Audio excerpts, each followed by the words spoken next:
L'octroi des allocations familiales aux plus démunis est à ne point douter l'un des aspects de la politique sociale du numéro 1 gabonais Ali Bongo Ondimba qui est très apprécié par l'ensemble des Gabonais. D'où tout l'intérêt pour le gouvernement de la République de travailler pour trouver la meilleure formule visant à assurer la pérennité de cette bonne action.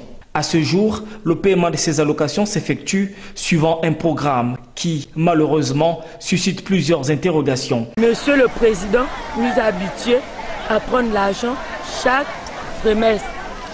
Mais nous sommes vraiment dessus. Parce que ça fait vraiment longtemps qu'on nous donne cet argent. Mais les mères des enfants sont vraiment fâchés pour ça.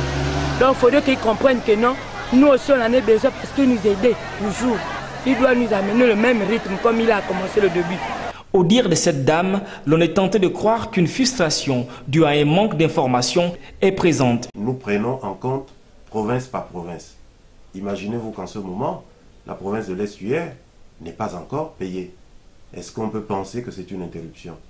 Non, ce n'est pas ça le cas. Les assurés doivent se tenir tranquilles. Le gouvernement, le chef de l'État en tête, pense à tous les Gabonais. Et dans ce sens, la CNAMGS, pour sa part, jouera la partition qui est la sienne et payera tout ce qu'elle doit payer. Bien que satisfaite par les différentes augmentations observées, ces bonnes dames aimeraient recevoir un peu plus. Quand il y a possibilité, ça peut augmenter, papa, vraiment. Et que la vie change. On doit évoluer dans la vie.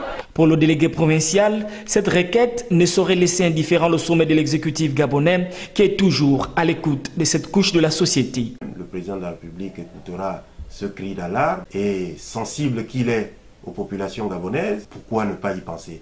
Ça peut toujours arriver. Pour l'heure, l'on doit se contenter de l'existant. Chacun se doit donc de participer à faire tourner la machine de l'État afin d'escompter des revenus conséquents.